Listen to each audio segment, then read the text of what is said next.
Welcome to show number 922, the 30th day of January. I'm Todd Cochran, your host. Strap in.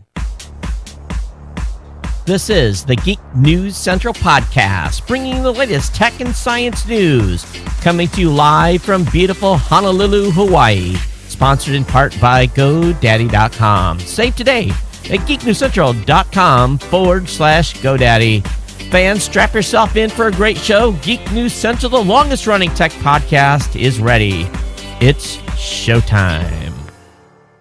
Hey, I want to give a warm welcome to the Geek News Central Ohana. All of you, the longtime listeners and viewers of the show, thanks for being here.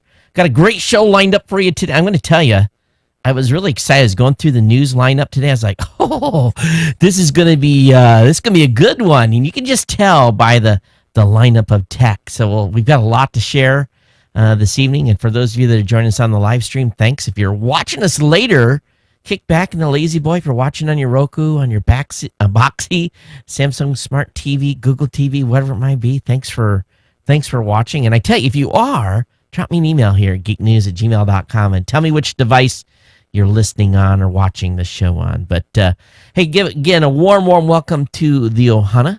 And of course, here in Hawaii, Ohana means family. So I want to welcome the family to the show. Basically, if you haven't already, grab a cool, refreshing drink or a mug of coffee or hot chocolate, depending on where you're at. Because I know many of you are getting out of the deep freeze. It's actually about 80 here in Honolulu tonight. So I know you feel bad for me. Not very many trade winds, so it's a little sticky. I know you most of you feel bad for me, but hey, someone's got to live here, right? But most importantly, I want all of you to take time. And if you haven't been over the website in the last few days, please do so. Please get over to geeknewscentral.com. And of course, the Gadget Professor has been busy today. His show has been published. And, of course, Langley is going to have one that will come on a little bit later tonight. And then, of course, all the other shows, the special media feed and everything. Get subscribed. There's a newsletter link there as well, so you get hooked up with the newsletter. It's really important that you really open all avenues of communication with us, whether it be via Twitter, Facebook, Google+, whatever your fancy is. You'll find the link to all that information in the show notes. What do you think about the show notes change? Did you guys like that? You guys know that we rearranged everything, and now the show notes are on the website at geeknewscentral.com. They're no longer buried over at gncshownotes.com. They're actually on the website, so I'm pretty excited about that and being able to basically have those available again for you. But if you want to, follow me on Twitter at Geek News. And, of course, if you got comments on today's show, all you really have to do is email me here at geeknews@gmail.com. Well, I tell you, it's been an interesting week. I'm for a better word, I'm 3 feet underwater right now. That is really where I'm at from a getting things done standpoint. I'm way behind on a whole number of projects. Getting stuff posted from Vegas, it just goes on and on and on, and it's just because things have been kind of crazy on the business front. A lot of new business coming in, which is good, and so it's been nuts. So anyway, hopefully over the next 3 days, I'm going to be able to get unburied, and then I got to think about taxes.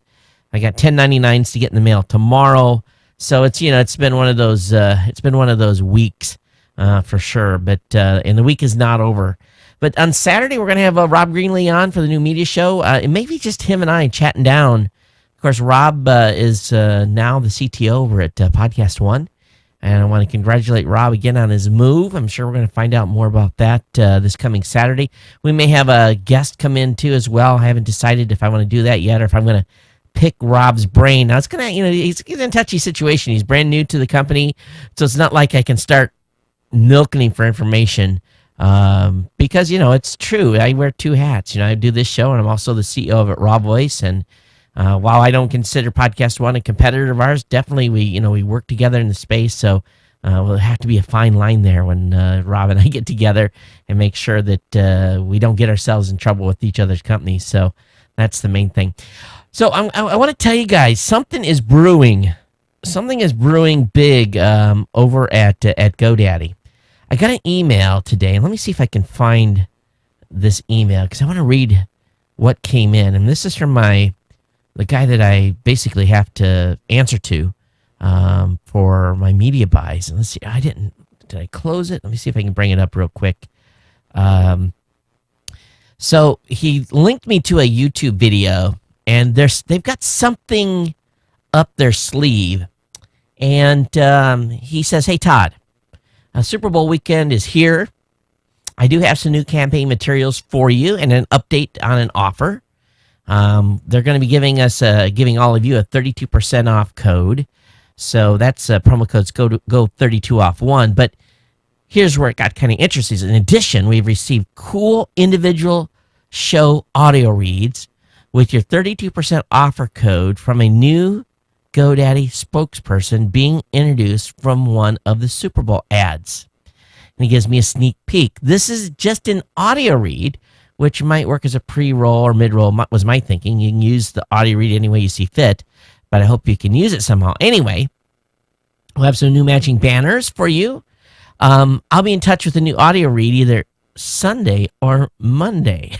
So usually they give us everything, say don't say anything, be quiet, and we have it ready for our shows, but they're being awful mysterious. So something is cooking over at GoDaddy. And this is kind of interesting because they don't necessarily always be super secretive. But when you're doing a multi-million-dollar Super Bowl ad or the big game, it can be, just like any other deal, they want it to be a surprise. So I don't know who the new spokesperson is. But even I watched the video basically, and I don't dare bring it up on the show, but the title of it says, "What's your dream?" They say a real person is going to quit a real job in front of 100,000 people during the big game. Okay, listen to this. A real person is going to quit a real job in front of 100,000 people during the big game. See how a gutsy GoDaddy customer goes from working for someone else to following their dream. And so someone's going to quit their job, and hopefully it's done in a good way, but definitely going to be interesting from a teaser standpoint. And so anyway, someone's quitting their job. I've got a job that I can't quit. It's not me. I'm not going to be standing up during the Super Bowl and say, I quit. God knows there's some days I wish I could say, I quit. I think we're all in that situation to a certain extent. But so we'll see what happens here. Who knows? Maybe it's somebody in GoDaddy customer support or something like that. It's going to stand up and say, I quit. So anyway, we'll see, but it should be an interesting ad. I have a reason why I have to watch Super Bowl because I got to know what's going to happen here. But 32% off, all the promo codes. Really, all you got to do is go over to geeknewscentral.com, scroll down the old website here, and click on GoDaddy promo codes, and everything's there. I'll get the website updated with the new 32% offer. Actually, here's a little secret. It's been there the whole time. They never canceled it. So I kept it down on the bottom of the website already. So there's that. It's already in the actual GoDaddy promo codes page. I was promoting the January offers, but always make sure as you're reviewing the website that you look down the page a little bit. Sometimes you might find a better deal. So anyway, very, very cool stuff. Let's see if this code still works. Let me look. Like I said, just, look around the website a little bit. And you never know what you're going to find from a saving standpoint. But no new discount banners or anything. So you have to use Go 32 off 1 as the code to use. So again, go over to geeknewscentral.com /GoDaddy. We want to thank the folks over at GoDaddy for, really, let's be frank.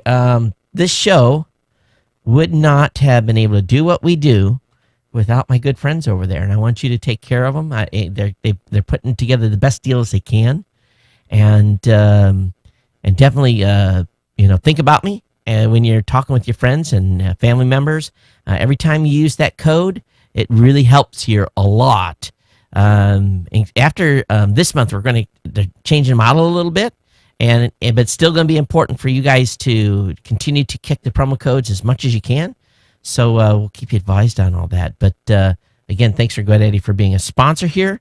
We definitely want you guys to take advantage of that as much as possible, and let's move forward and get those codes used here before the end of the month. All right, enough on them. Let me move here into the stack of stuff, and I don't have a lot in my just like in my regular list tonight, which probably is good for all of you because I really blabbed last week a lot. But Angelo and I'm telling you, I'm driving the poor man nuts.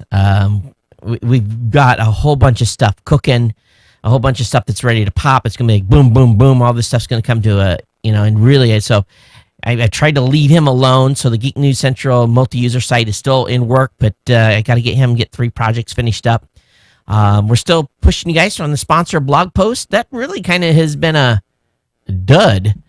So we definitely would encourage you guys all to sponsor a blog post. I'll have a link again up in the show notes tonight for you guys to consider contributing $12.50. That helps me cover some extra costs we had at CES, and definitely appreciate it. All right, podcaster auditions. We're looking for some shows, and it's part of this expansion here. It's part of the new plan as I'm moving forward into basically the 10th year anniversary of this show, and looking for some new talent that wants to join me and build a show and get the benefit of this show to promote your show. The Gadget Professor and of course Langley's done fantastic, and we want you guys to do so as well. So consider coming over here and pitching me a show, and we'll get you on. I got some emails from those of you that were basically commenting on my little bit of a mini rant last show. And actually, the 4 or 5 that came in were like, "Don't read this on the show." I was like, "Oh, did I rub someone wrong?" And so anyway, we'll leave that at that. Thank you guys for all your comments.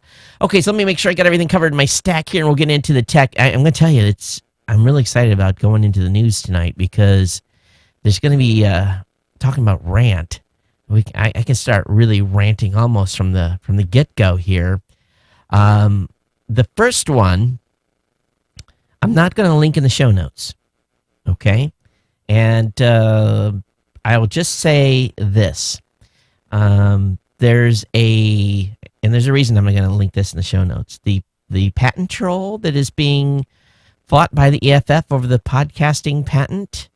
They are asking the EFF for all the donors' names that were provided by the EFF. You see, what the EFF did is they raised about $76,000 from donors to fight this patent that this patent company is going after. The patent holding company is going after folks like Adam Carolla and some of the big shows. So they've asked for that list, and you think, if you're a podcaster and you have donated to that campaign, it just makes you wonder: are they going to go back and sue every one of those podcasters? Are they going to take retribution on them? So the folks at the EFF says we're outraged that this group is seeking to invade the privacy and associational rights of hundreds of our donors.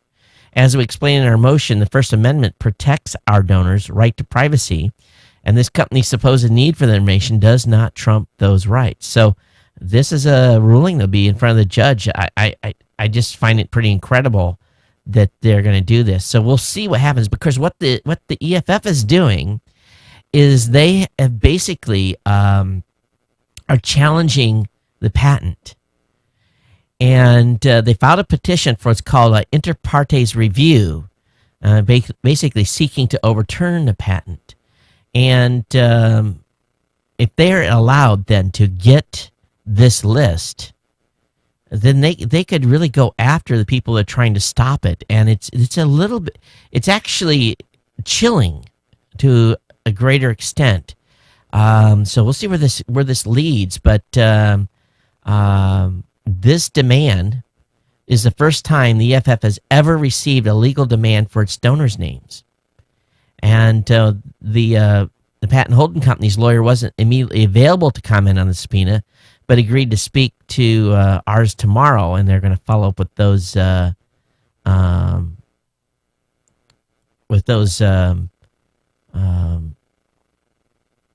with their comments. So we'll see where this leads. But it's a little bit makes you go, So anyway, again, this will not be up in the show notes, but I'll let you guys can just go ahead and run over there and take a peek by searching for that, okay? All right, let's talk about the feds.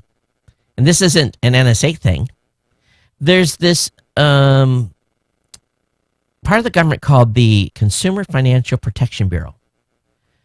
And they're conducting a massive data mining project that is collecting account information on an estimated, now listen to this, 991 million American credit card accounts.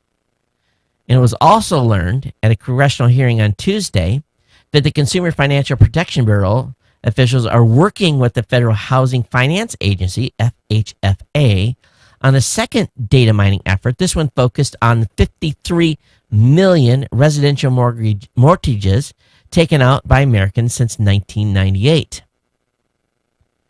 So when you hear what they're doing, you're going to flip your lid here. Representative Randy Neubauer, a Republican from Texas, remarked that the CFPB and NSA are in a contest of who can collect the most information.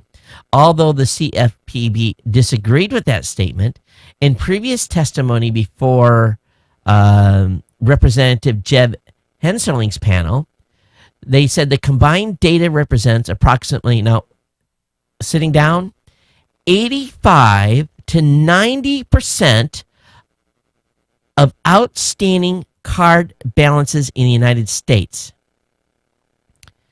The contract specifies that the company must collect 96 data points from each of the participating card issuer for each credit card account on a monthly basis.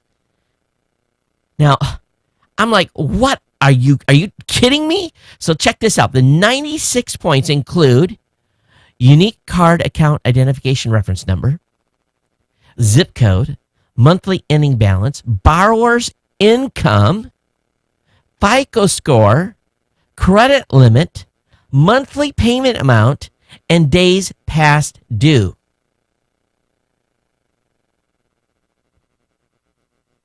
Would you object to getting permission from consumers? What was asked?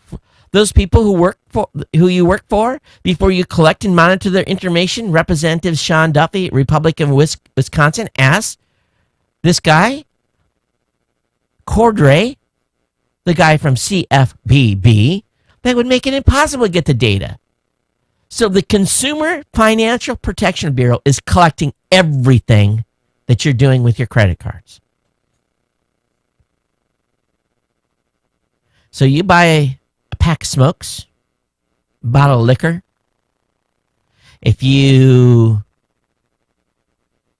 go to a, let's put it this way, gentleman's club, you buy something on the internet, you buy something on Amazon, and they know this is a government agency, the Consumer Financial Protection Bureau. Let's call them the Consumer Financial Spying Bureau, collecting 991 million American credit card accounts. Why is this not front line headlines on every news channel in the country right now?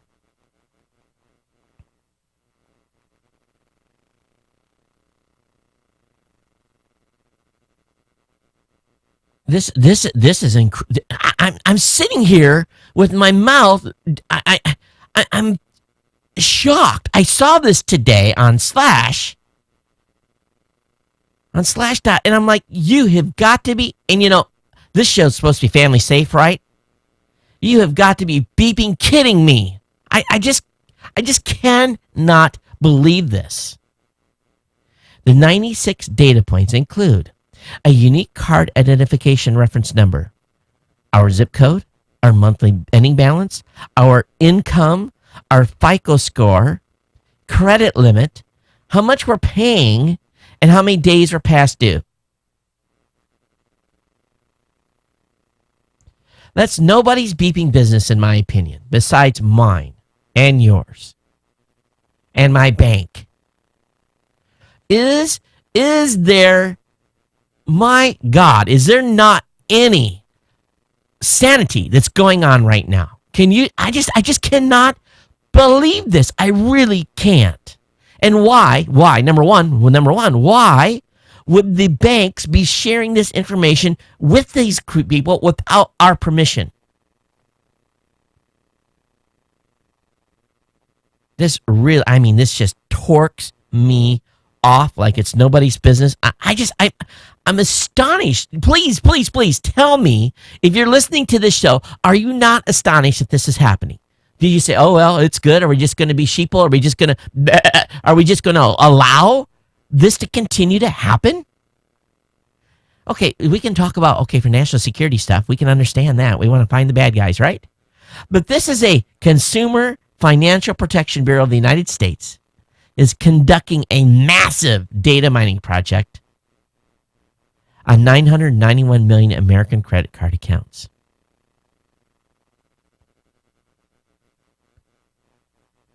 This is on the Washington Examiner.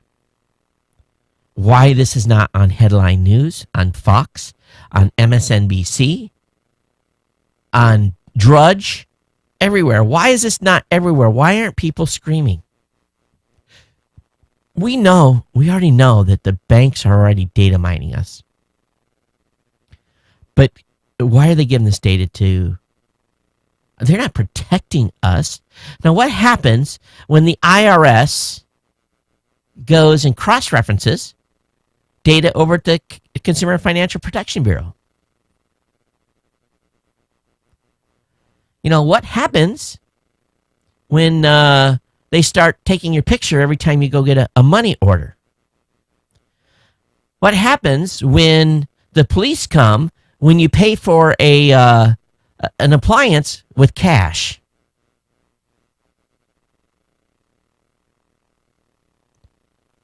If this isn't scaring you guys to death, I'm sorry. It just continues to freak me out. What's happening here? And I literally can't believe it. I really can't. Please, send me your email comments. Tell me what you think about this. What else don't we know? Or are you not surprised? I could end the show right here. I'm so astonished. I'm serious. Please tweet this. Let friends know. Let people that you trust know. Let family members, everyone. Tell everyone about this. And call your congressman. Call your congressman and scream at them over this. Consumer Financial Protection Bureau. Let me Google this. Let me see if we can find a mission statement out for these folks. Let me go over here and just let me go right click and we'll do a paste and search. So what is it? They about us. Okay, so of course their website doesn't want to load very good. Come on, load.gov. Oh, of course it's probably run by that same group that's running the healthcare site. Okay, our mission is to make markets for consumers, financial products and services work for Americans, whether they're applying for a mortgage, choosing among credit cards, or using any number of other consumer financial products. An informed customer is the first line of defense against abusive practices. We supervise banks, credit unions, and other financial companies, and we enforce federal consumer financial laws. We gather and analyze available information to better understand consumers' financial services providers and consumers' financial markets.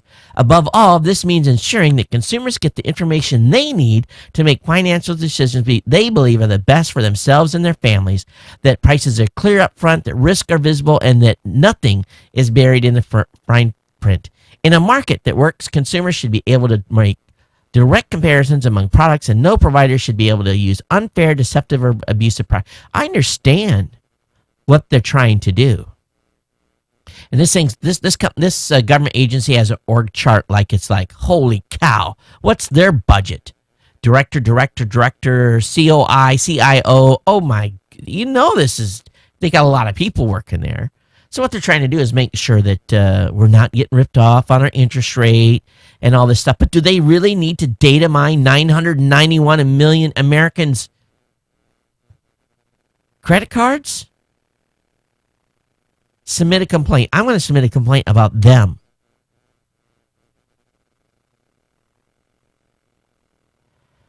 Wow. I'm riled up and tired of just this kind of crap continuing to happen. Now let's talk about the state of California. California is cracking down on coding boot camps for teaching coding without a license.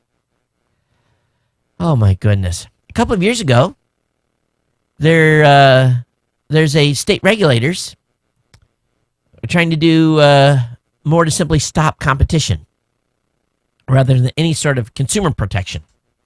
We all know that there's a role for regulation in protecting us because we're too stupid to protect ourselves, right? But in California, check this long. This sounds like an agency where a lot of taxpayer dollars are being wasted. The California Bureau for Private Post-Secondary Education, it's called BPPE, had sent a cease and desist letter to a bunch of organizations who run a Learn to Code events, claiming that they're teaching coding without a license and need to be shut down. Oh, they have to be accredited. They have to be, oh my goodness. In mid-January, BPPE sent cease and desist letters to HackBright Academy, Hack Reactor, App Academy, Zipfian Academy, and others. General Assembly confirmed that it began working with BPPE several months ago in order to achieve a compliance. BPP, a unit in the California Department of Consumer Affairs, is arguing that the boot camps fall under its jurisdiction and are subject to regulation. BPE is charged with licensing and regulating post-secondary education in California, including academic as well as vocational training programs. It was created in 2010 by the California Private Post-Secondary Education Act of 2009. A bill aimed at providing greater oversight of the more than 1,500 post-secondary schools operating in the state. In other words, you have to comply with our standards before you are going to be giving a license to be able to teach in the state of California. I can almost bet that these folks that run these hacking academies are probably turning out more employable folks than some of the major colleges are in California.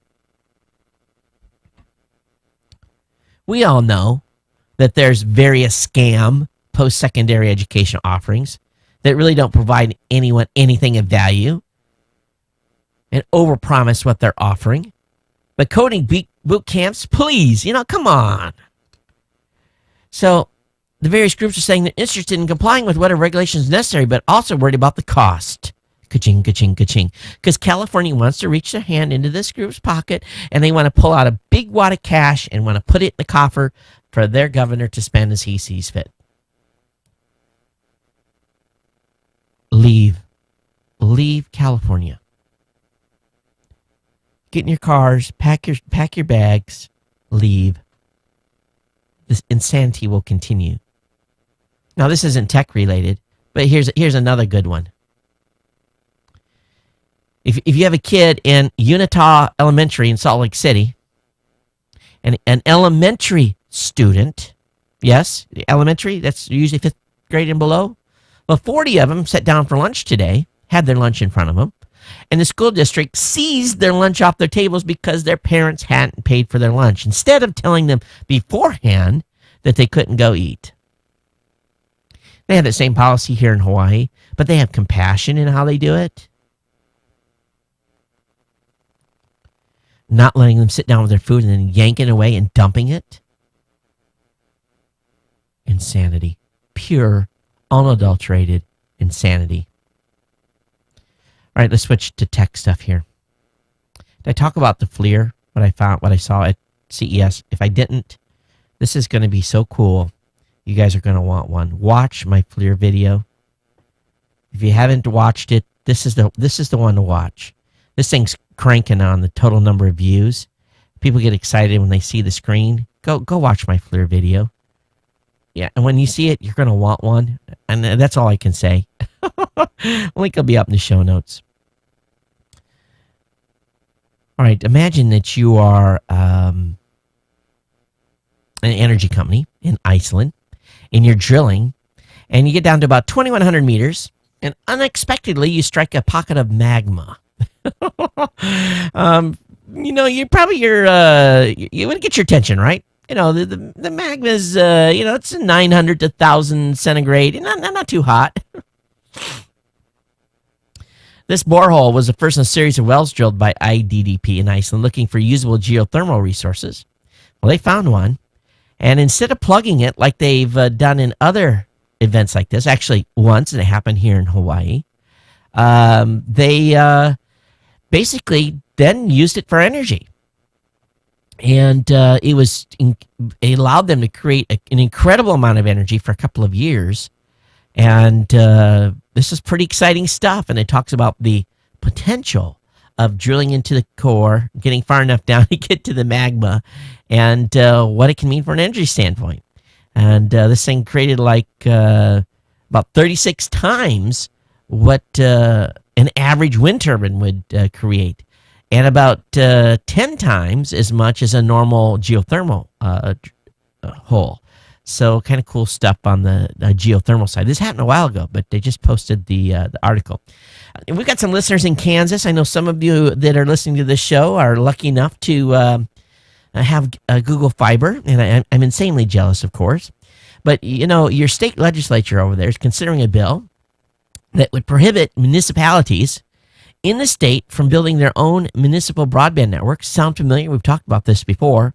Completely coincidental, of course. We know that Kansas City is the home to the country's first Google Fiber municipal air network.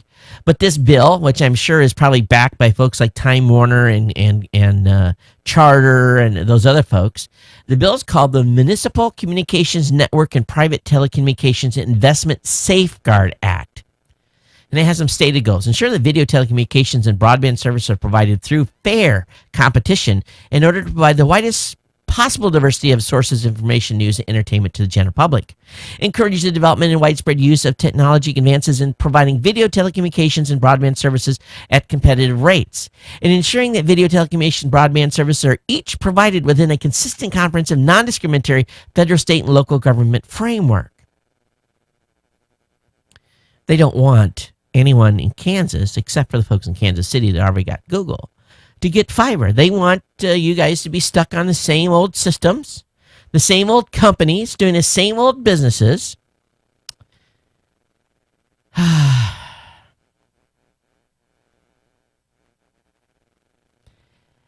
Other states have attempted to do this. Georgia failed to pass theirs in 2013. So if you live in Kansas, get on the phone. Be aware, it's coming. They want to limit your choices. Right, there was a very significant story that popped yesterday. It was all over the vines, and I hope I didn't delete the link. There's a article over on medium.com about how a gentleman lost his $50,000 Twitter name. He had the Twitter name @N. And basically, a hacker, through social engineering, allegedly, and I'll be careful here what I'm saying because PayPal is denying it, allegedly the hacker was able to obtain payment information, credit card information that was then used to go over to GoDaddy and go through their system in order to hijack this guy's GoDaddy account. Apparently, the hacker got the credit card information from PayPal, got on the phone with GoDaddy. Long story short, he got this guy's GoDaddy account seized. The hacker did, and then he basically changed where emails were going to, and then had the PayPal address issue a password change. But the guy that owned the GoDaddy account kind of got suspicious because he'd gotten a couple emails from GoDaddy saying some stuff was going on, and he was able to make some changes quick enough to be able to stop the guy from getting the Twitter account initially.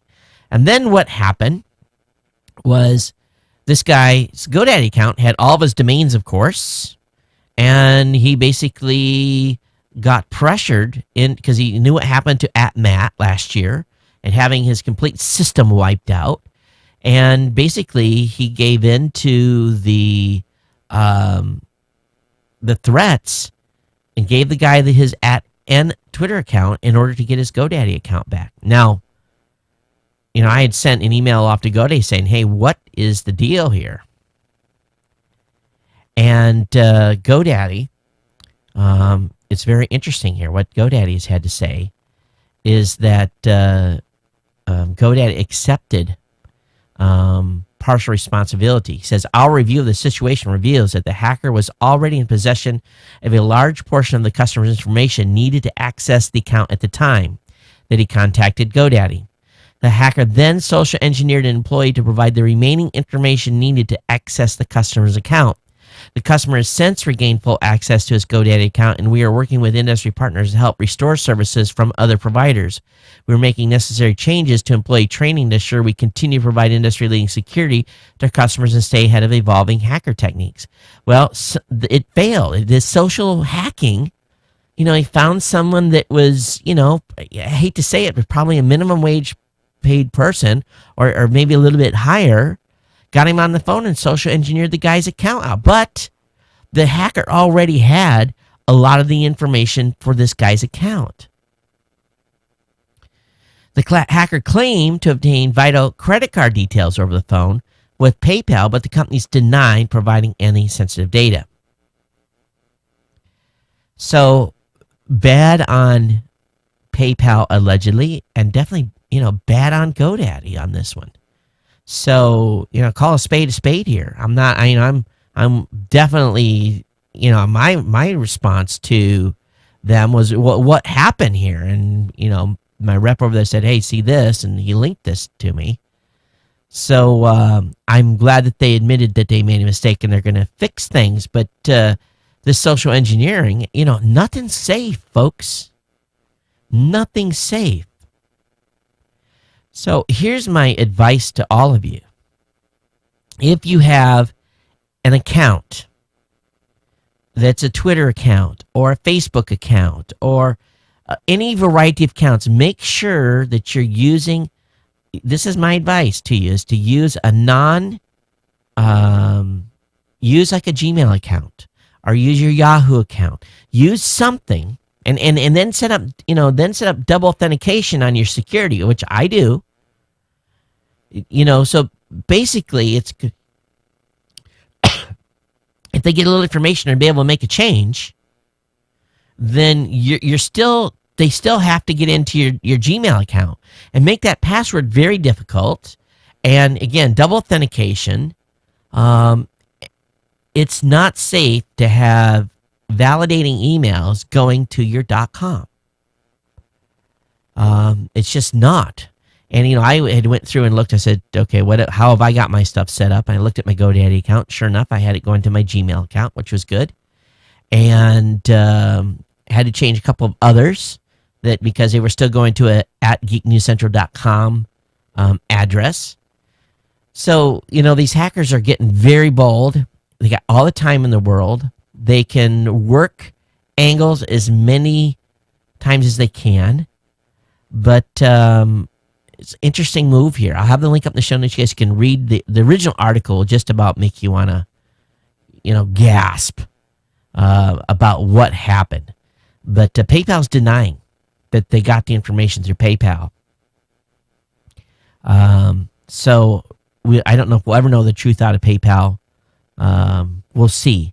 But definitely GoDaddy realized that they had an issue. But the @N Twitter account has been shut down by Twitter, and they're under investigation. The guy may get it back. I don't know. Maybe or maybe not. So we will see. All right, AT&T is developing a credit system to limit file sharing bandwidth. Patent application by Telecom AT&T details a traffic management system set to add a little more heat to the net neutrality debate. Rather than customers using their internet connections to freely access any kind of data, the telecoms giants envision a system in which subscribers engage in non-permissible transfers, such as file sharing and movie downloading, can be sanctioned or marked for increased billing on their account. So now they want to tell you what you can and cannot do with your account. The system was revealed in a patent filed by AT&T Mobility in September 2013 and published this month. Its stated aim is to stop consumers from abusing a telecommunications system by consuming too much bandwidth. It was titled Prevention of Bandwidth Abuse of a Communication System. And the net neutrality advocates should, including me, should get hot under the collar here. Another reason why I'm not giving AT&T any of my business at this point. I'm really not. All right, switching gears here. We're going to switch up the content a little bit, get off from me basically screaming here. My wife says, you're too angry. You're too angry when you're doing the show. You're mad at all these people. Yeah, I'm just freaking out. I really am. I told you this show would have a lot of fodder tonight. We're not even done. We got a lot more to get to.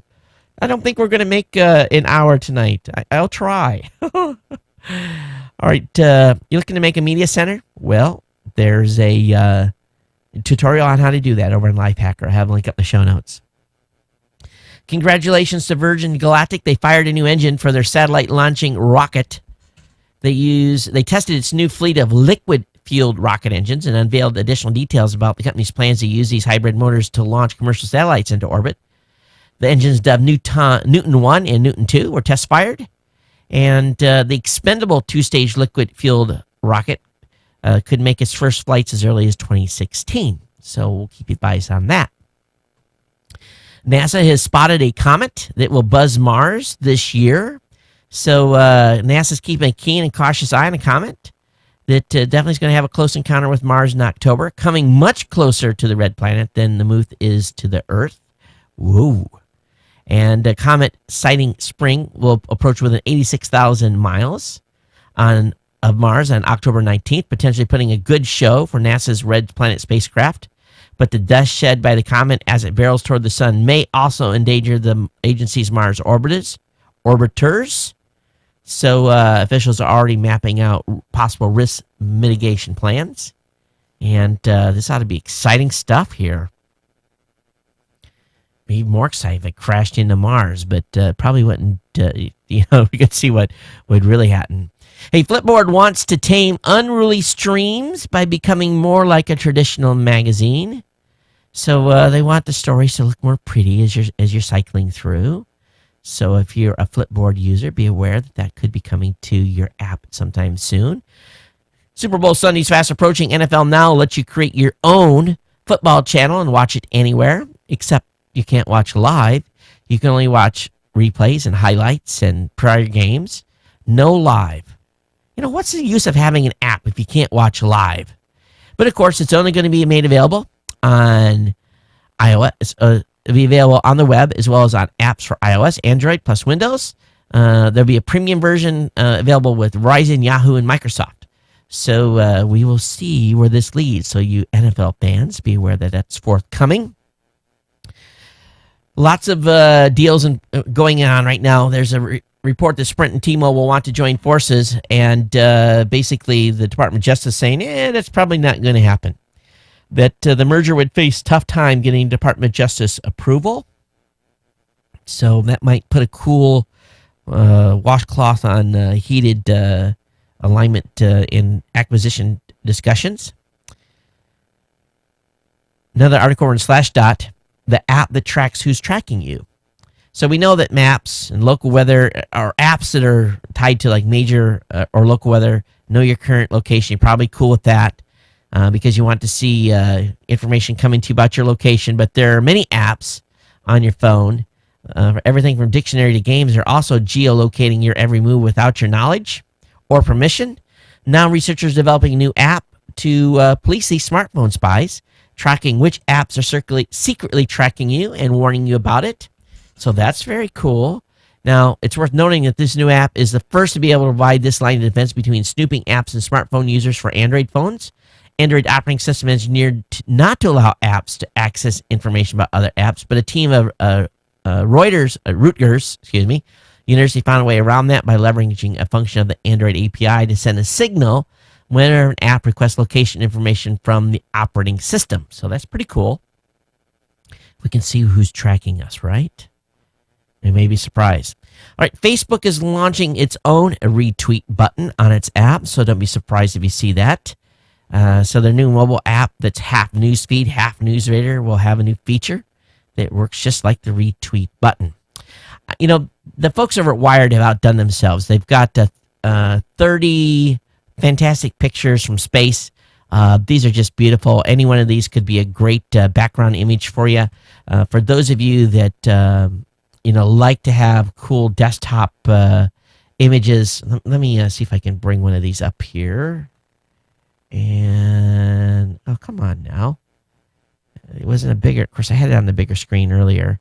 So a whole bunch of space pictures. That's Mars, a nebula, just all kinds of cool stuff that an ad, the moon, a variety of different images, Saturn, Mars, just all kinds of stuff that you can put on your desktop. But this is a great. I love seeing these space shots like this. The link will be up in the show notes.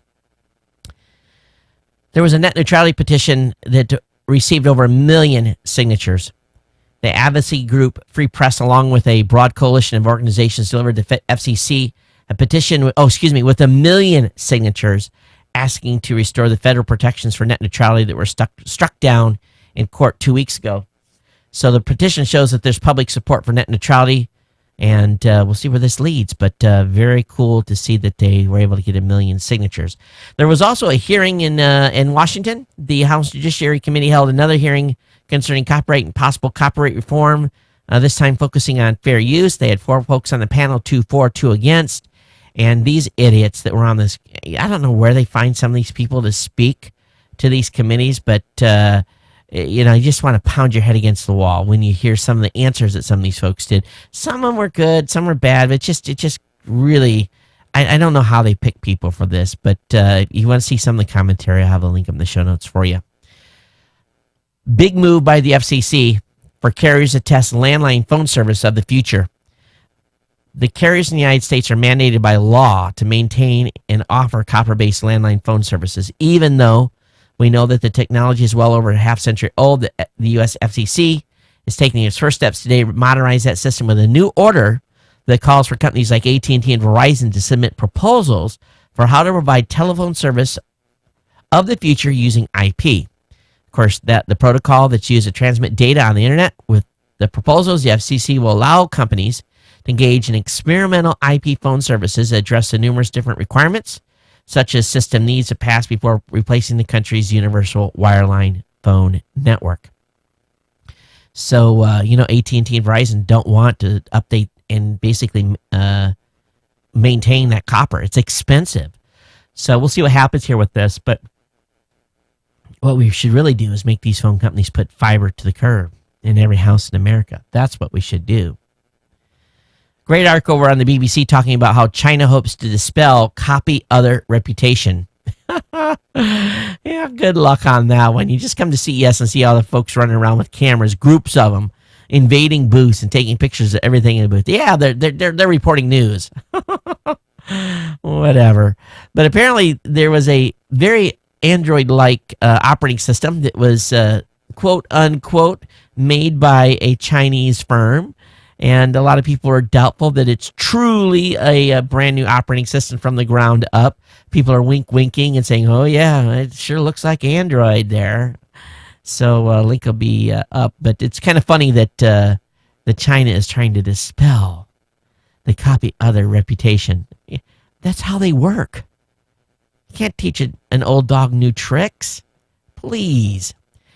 Microsoft is offering $100 Xbox One discount for ditching the PlayStation 3. Platform holder will recycle the last-gen rival.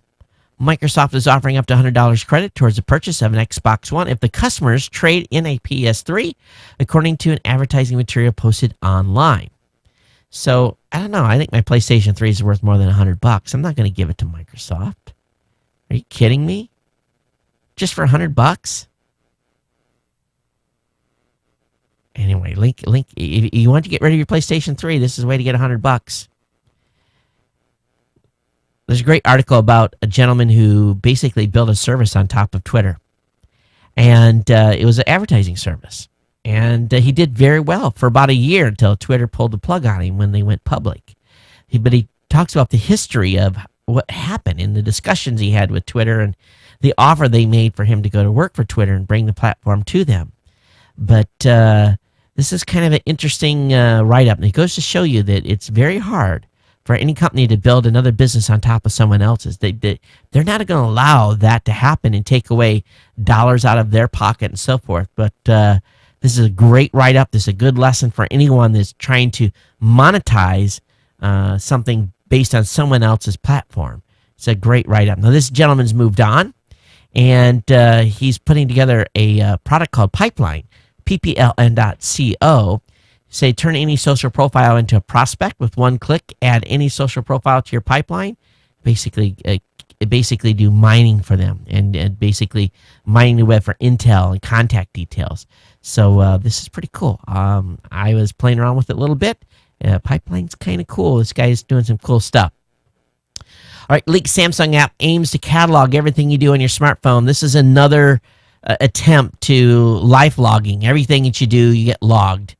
The Lifetimes app is basically, judging by screenshots, Samsung wants to automatically log phone and app usage on the Galaxy smartphones, cataloging photos, emails, location, music, messages, and social network updates, and displaying all of that data in a daily digest. Samsung's Story Album app already offers similar features for photos based on common details such as location and time, but Lifetimes, it's called Lifetimes, is the app, appears to function as more of a diary/app or day journal. So if you want your whole life catalog by your phone, this would be the app to get. Time Warner Cable's basically promising to improve network in New York City and LA, and they're under a lot of pressure right now, so they're promising to upgrade. They're going to take LA off of analog and force them to go digital, so to get basically more bandwidth into the city. So we'll see where this leads. Hey, if you're a Foursquare user, now Foursquare lets you order food within the app. So it's announced that Grubhub Seamless has now been integrated. Therefore, users can now find over 20,000 restaurants in hundreds of cities across the country, and they can also place orders for delivery from local restaurants without actually ever having to leave the app. This is great for travel. I get sick and tired of having to go to a restaurant, but if I can order and have the restaurant deliver, this will be really, really good. And this may really make a big difference for the folks at Foursquare. Cosmos series is coming, and we all know, those of us that grew up with Cosmos before should be really excited about this. And they've got a promo video, and I'll have a link up in the show notes. It's coming soon, I think next week, so I'm definitely got to look for it and TiVo it, or DVR it if I can't watch it live. But Cosmos is coming. Look for it in your local listing. Definitely watch the teaser in the show notes tonight. Okay. All right, Google had a quarter four that was just outstanding. They had a $16.86 billion in revenue. They did miss their EPS, earnings per share of $12.01 because of Motorola weakness. But again, fantastic. $16.86 billion and $3.37 billion in net income. The non-GAAP earnings per share came in at $12.01. The GAAP EPS was $9.90. So, they still made money. and the stockholders will probably punish him for making money again. But that was very, very good. All right, over on TechCrunch, Zynga is laid off 314 employees, or 15% of its workforce. At the very same time, they spent $500 million and bought another company. So they're going to lay off 15% of its workforce, and then at the same time spend $500 million on a company. Kind of makes you go, just a little bit. But that's what they did. This is the second layoff for them. So trying to readjust the workforce. Okay, Microsoft. Microsoft is said to be preparing to make Satya Nadella their CEO. He's the company's enterprise and cloud chief, and they're discussing replacing Bill Gates as chairman as well. One person the board is considering is to take place of co-founder Gates as chairman at Microsoft. As lead independent director John Thompson said the people who asked not to be identified because the process is private. Even if Gates steps down as chairman, he may be more involved in the company, said two people familiar with the matter, particularly in areas like product development. Now, Nadella, 46, has emerged as one of the stronger candidates to replace departing CEO Steve Ballmer. Weeks ago, people familiar with the search have said the plans aren't final. So we'll see where this goes, but they've taken forever to pick a new CEO. All right, you got Amazon Prime. Amazon's considering a $20 to $40 price hike for Prime in the United States. For me, it's still worth it. I get so much stuff shipped for free. Maybe it's not good for the rest of you, but they can raise the price. I don't like to see the price go up, but if it does, I'll still pay it because I save more than that in shipping in almost every month. Michael Arrington is raising another crunch fund. Looks like he's trying to raise another $30 million. His other fund is doing, I guess, so. They've done a lot of investments with it in $100,000 to $500,000 range. So keep you advised on that. Apple's also aggressively pushing to take Arizona's Sapphire plant live in February for critical product component.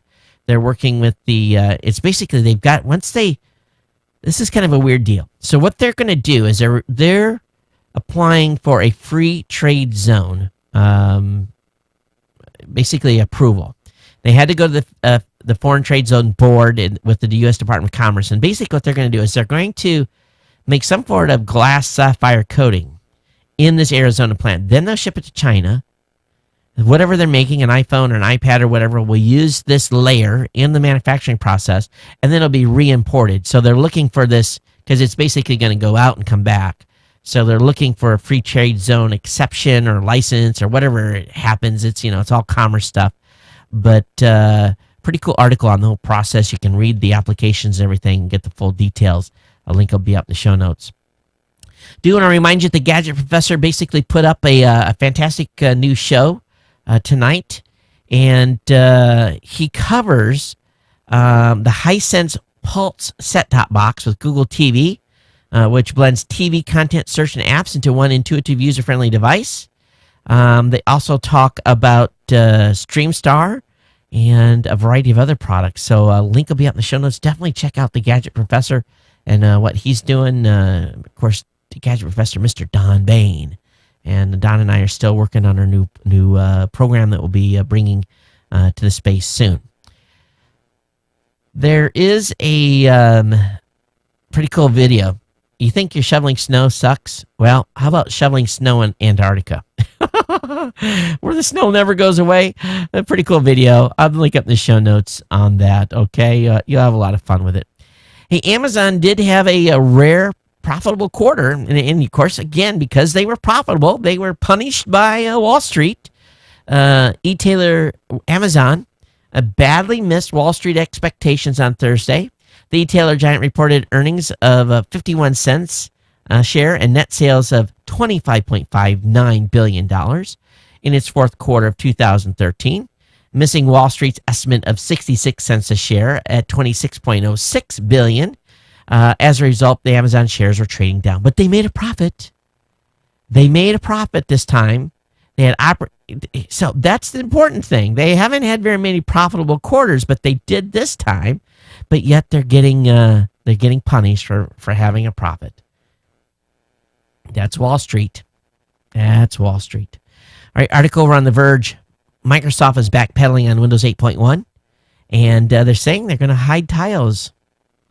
Yeah, maybe they're just figuring out that they just need to have a desktop. We'll see where this leads, but Microsoft is they're under a little pressure here. Hey, if you're over at Yahoo and you try to get into your account, well, you may have had your password changed. Yahoo is asking users of its mail service to change their passwords following the discovery breach, which has left user accounts exposed to possible theft.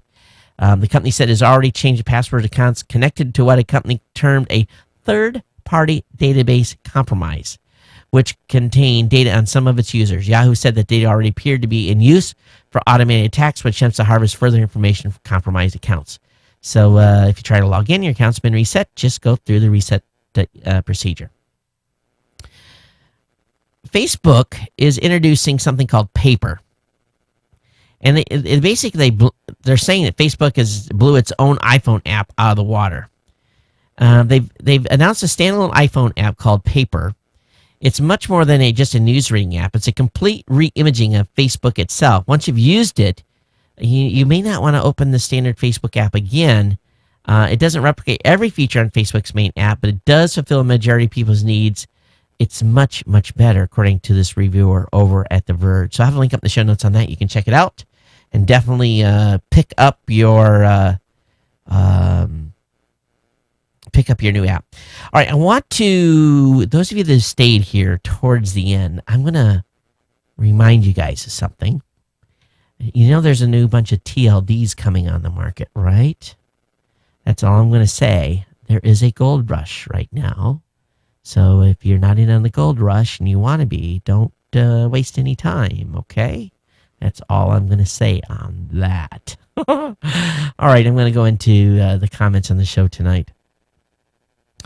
Let's see here. Last show was on Monday the 27th, and I did get I got an email from Jeff. He says, hey, Todd, from USA Today, Lenovo's Motorola deal is a bold play.